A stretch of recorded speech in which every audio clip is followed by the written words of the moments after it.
Nous vous savons nombreux à suivre le journal de la ville, mesdames et messieurs. Voici le sommaire. La grande crise sécuritaire et humanitaire que traverse la République démocratique du Congo depuis des décennies, dont principalement victimes sont les femmes et les enfants, est venue renforcer la situation déjà précaire des femmes en termes de protection et leurs droits, s'inquiète la ministre de la Justice et garde de Sceaux, Rose Mutombo, dans son adresse faite ce jeudi 6 octobre à l'occasion de la visite de son Altesse Royale Sophie Riz Dion en République démocratique du Congo. Comment mettre fin au phénomène dit informel dans l'entrepreneuriat féminin? Le cadre permanent des concertations de la femme congolaise CAFCO a réuni ce jeudi les alliances communautaires pour l'entrepreneuriat de femmes pour renforcer leur capacité à sensibiliser sur la formalisation des textes juridiques. C'est tout pour le sommaire.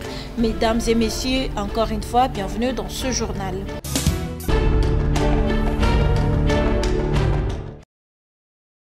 Monseigneur José Moko, évêque du Diofa et vice-président de la conférence épiscopale nationale du Congo, CENCO, ainsi que le révérend docteur André Bokundoa, président de l'Église du Christ au Congo, ECC, ont reçu en audience dans la salle de réunion du centre interdiocésain ce jeudi 6 octobre 2022 son Altesse royale Sophia de la Grande-Bretagne. Ces hauts dignitaires du Royaume-Uni étaient accompagnés du ministre d'État britannique en charge des affaires étrangères, Commonwealth, Nations Unies et droits humains et envoyé spécial du Premier ministre pour la prévention des violences sexuelles, Lord Tariq Ahmad, ainsi que de l'ambassadeur de la Grande-Bretagne en République démocratique du Congo.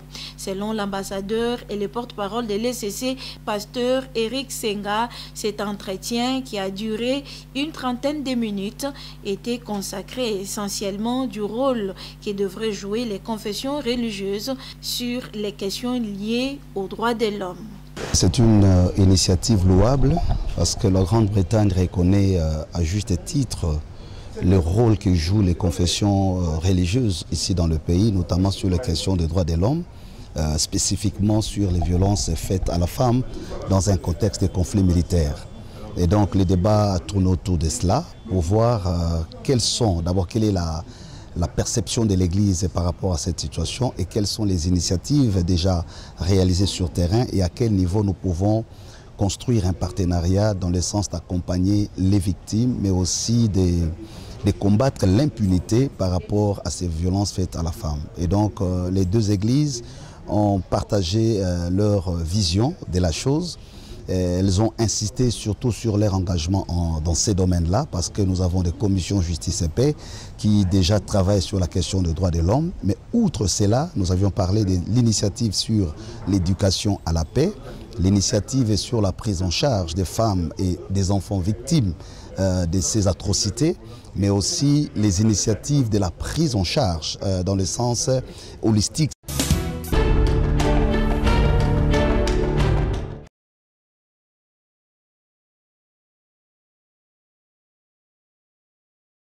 À peine rentré de la mission euro-américaine, quoique abattu par le décès d'un membre important de sa famille, le ministre de l'enseignement primaire, secondaire et technique, le professeur Tony Mwabakazadi, a rendu une visite de contrôle au siège national de la mutualité des enseignants de l'EPST situé dans la commune de La Gombe ce mercredi 5 octobre 2022, journée dédiée à l'enseignant.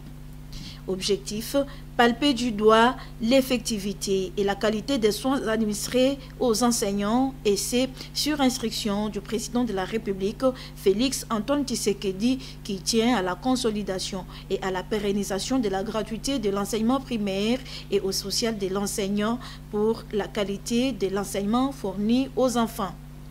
Accueilli par le président du conseil d'administration de la MSP, Maître Guy Mafuta, le ministre a été conduit dans tous les services qu'organise cette mutuelle où il a reçu des explications du fonctionnement de la MSP. Il a été très réceptif, était pragmatique pour certains dossiers. Il a directement appelé des personnes habilitées à résoudre nos problèmes. Et là, il me demande d'ailleurs de le rejoindre pour qu'on trouve des solutions immédiates. Les enseignants attendent beaucoup de la mutuelle. Et le ministre est venu se rendre compte du fonctionnement, des vrais besoins qu'il y a. Et là, nous avons résolu, c'est une idée qu'il avait déjà, de lancer un atelier pour qu'on exprime les vrais besoins et voir comment le gouvernement va davantage soutenir la mutuelle qui réalise une œuvre sociale dans la vie des enseignants. À l'issue de cette visite, le président du conseil d'administration de la MESP, l'honorable Guy Mafuta, a manifesté sa joie d'avoir accueilli pour la première fois le ministre de l'EPST, le professeur Tony Mwabakazadi, à qui chacun des services de la mutuelle a exposé les fonctionnements.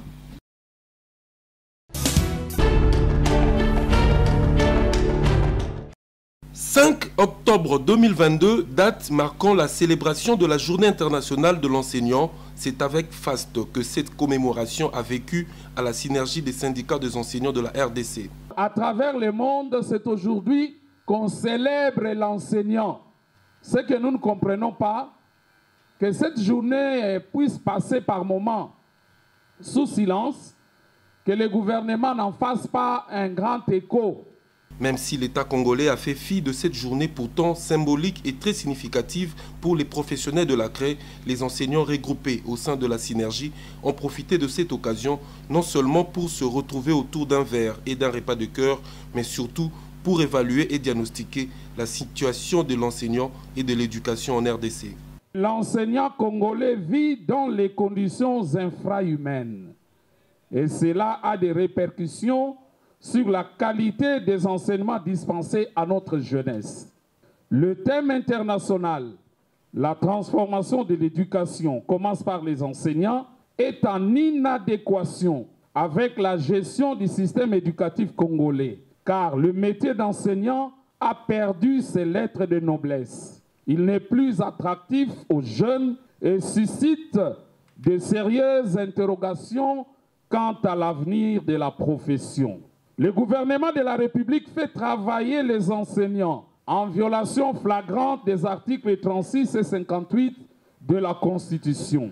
Des enseignants complètement démotivés, sous-payés, non payés parfois, privés de soins de santé dignes, désactivés, retraités abusivement, privés d'une formation initiale et continue de qualité, des enseignants croupissants dans des salles pléthoriques de 90 élèves au préjudice de leur santé, des enseignants 28 ans après, pris en charge par les ménages pauvres dans le contexte d'une gratuité qui manque de ressources. L'occasion faisant le larron, la synergie s'est saisie de cette célébration qui a connu la participation des délégués venus de province pour rappeler à l'État congolais toutes les revendications faites par ces derniers et la tenue d'un dialogue franc et social.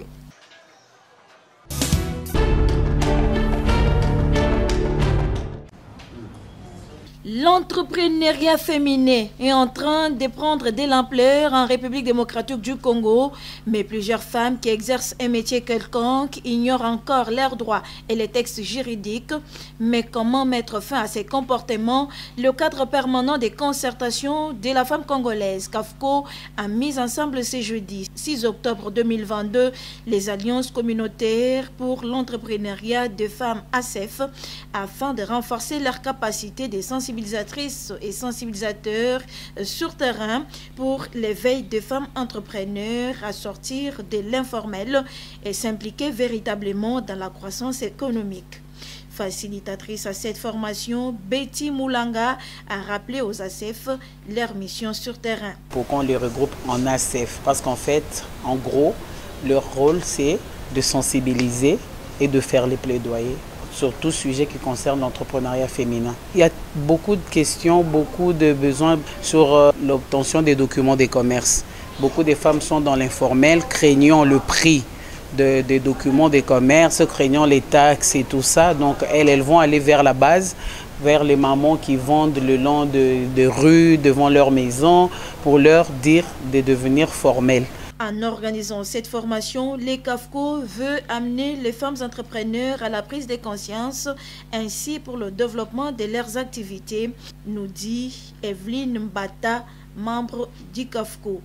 Ceci va aider à la prise de conscience de l'importance d'avoir des documents, donc de formaliser l'activité en question et de pouvoir bénéficier de tout ce qui est prévu par le gouvernement pour les petits et les moyens entrepreneurs. Et les participants, quant à eux, se disent sereins. Nous avons des habitudes. Quand tu quittes la maison, tu mets juste ta table, tu commences à vendre des histoires et on achète. Et maintenant, on nous apprend à ce que quand tu veux mettre ces histoires comme ça, il faut avoir un avis favorable. Tu as tes documents, quelle que soit la qualité de ce que tu vends. Une formation rendue possible dans le cadre du projet Réforme et dissémination des textes et lois favorables à l'entrepreneuriat féminin dans la ville de Kinshasa, projet financé par la Banque mondiale à travers PADEMPEMI.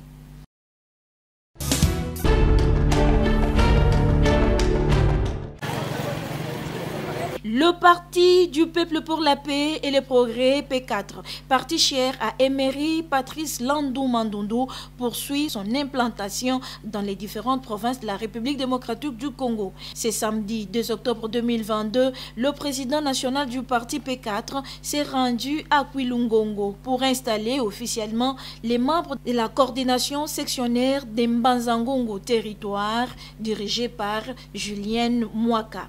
Une cérémonie qui a commencé par un carnaval motorisé devant l'hôtel Classico pour Chité à l'espace Kimia où la cérémonie s'est déroulée. Mais bien avant, le président du parti a rappelé aux membres de la coordination le rôle qu'ils ont à jouer sur terrain. Puis est venu le moment de leur installation. Les insignes du parti leur ont été remis. Le P4 veut propulser les leaders à la base. Les leaders rango bazali ba enseignants ou bazana Kwilungongo, ba infirmiers ou bazana Kwilungongo, ba acteurs de développement logo bazana Kwilungongo, logo ndenge to moniawa fondation Jili. Bo ba kozala na bino mokolo na mokolo. C'était également une occasion pour le Parti du peuple pour la paix et le progrès de sceller le partenariat avec la fondation Julienne Mwaka. Le parti P4 soutient les efforts du chef de l'État Félix Antoine Tshisekedi Tshilombo pour la recherche de la paix et l'unité du pays. Biso lokola mutu nyonso soka koli esengeli asala choix. Ata basi bazali ebele, ata bamibali bazali ebele. Akopona mobali moko akopona mwasi moko et toponi to accompagner chef de l'État Félix Antoine Tshisekedi. Profitant de l'occasion, Maître Emery Patrice Landou Mandundu a présenté ses civilités aux autorités sécuritaires et à la société civile pour leur accompagnement lors de cette installation.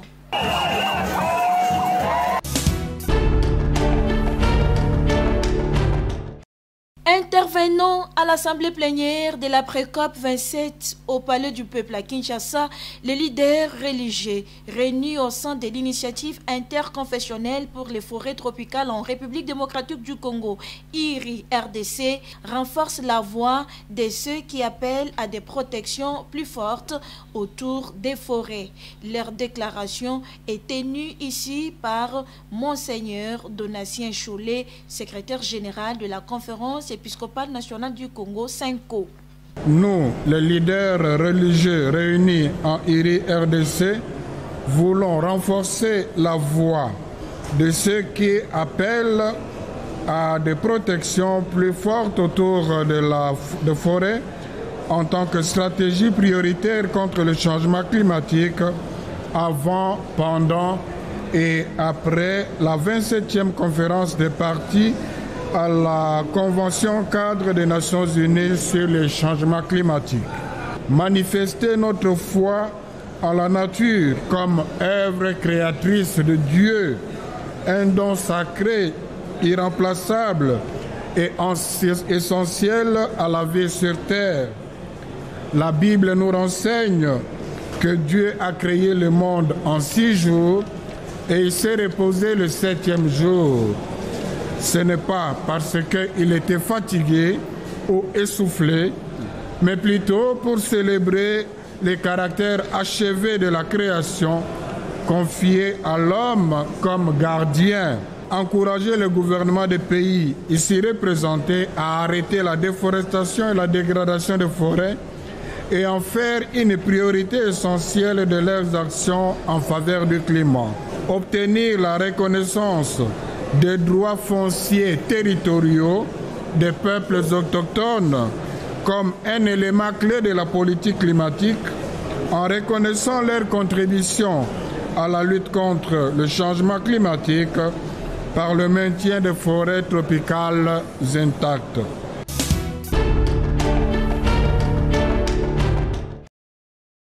Kin Bopeto. Ces slogans prônés par les gouverneurs de la ville se répandent partout à travers les 24 communes de Kinshasa. C'est le cas du quartier Mpassa 3 Bibois dans la commune de Lansele où son responsable ne ménage aucun effort pour réaliser l'assainissement dans ces milieux. Ewagi Bailotaka Champion, chef du quartier Mpassa 3 Bibois, s'est donné le devoir de sensibiliser la population sur les notions de propreté, le respect du salongo et l'évacuation des épaves des véhicules se trouvant le long des artères et parcelles. Sensibiliser la police, la même timbre dans la salle, et à la commandant police va évacuer. D'abord, il y a la police, y compris les camps d'assainissement, totalité, tout ça qui est là. Na maman bourgmestre, moi Kembe Brigitte, a sensibilisé sur ma casse. A singili bisoka ke les camps bopeto ezali sur ma casse koleka. Champion Ewagi Bailotaka lutte également contre les tapages d'urnes observés dans cette contrée de la ville. Totalité, toujours salé la mosalo bakonze bazo senga. Surtout na ba edit 003 na edit 005. Les camétali tapage d'une nopti no na lobaka. Ceux qui ndenge moni ba présent, ceux qui bazo bokata na benga police na ngamba moko, police à proximité na nga alongoli yango bakenango. Ndena yango mosala vraiment mozo salema y compris préparatif na biso ezali ko sensibiliser population à quartier na nga Mpassa 3 Bibois baza basala ka bopeto batika teke. Il invite par ailleurs les autorités de la ville de venir visiter le quartier Mpassa 3 Bibois dans le but d'évaluer les efforts fournis sur terrain. Papa Gentini Mbaka Ngobila, Ndeango wana, vraiment papa Jekoko Mulumba, vraiment topesi bango en passant banda mokonza koti, to sentir que présence ya vice-gouverneur Zali. Ba évacuation dans ça na ba centre-ville. Tout ça vraiment merci biso administratif nae comme chef de quartier nae to sengi nae pe ale kana commune Nsele ndenga atala kina baninga ba commune mususu ale ka pena kata commune Nsele ameka kotala ndenge pe biso to salaka.